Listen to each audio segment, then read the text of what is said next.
Okay. What's next on your And list? then the next one that is all about creating intentional products too is understanding that you have to have some design skills. And you don't need to be a graphic designer or a professional artist or photographer or anything like that to start selling on Zazzle. But you do need to know how to make the products and understand what sort of design themes and styles go along with your niche or niche, right? Because, for example, if, like Elke mentioned, fly fishing, whatever random example, right?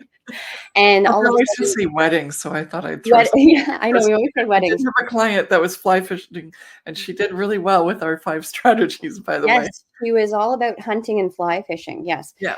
And so, for example, just your design skills. So, what does that person who is this perfect customer of yours want and need? And are your design skills up? Like, are you able to provide for that? So, whether that be learning how to do your own graphics, maybe you already do your own graphics or your own photography or artwork, and or you can purchase graphics and then play around with also just using the fonts and also shapes on the design tool, right? And so just understanding that there is a basic level of design skills necessary because you are creating products that have a design on them, and knowing what designs and themes and patterns and color schemes and all of those things that go along with your niche or niche, right?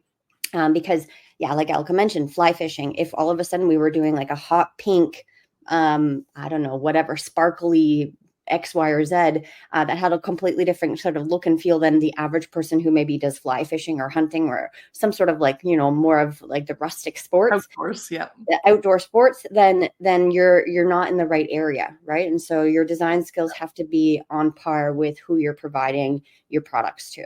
And then that kind of ties into the design tool knowledge. And the design tool is really robust and very user friendly on the Zazzle platform. It's pretty much like using a Photoshop program or Canva, if you've been using those, where you can drag and drop and you can move things around. You can add text and fonts. Zazzle has, the licenses for, I want to say, almost like over 1,000 fonts. I don't know how many in general, but there's so many for you to choose from. And you can use the shapes on there. So they've got, line, square, circle, rectangle, triangle.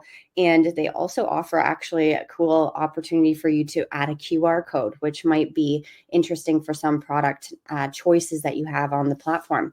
And so you can really create a whole bunch of cool designs already without having a lot of graphics that you either have purchased previously or that you are going to purchase. And then you just understand how to use the design tools.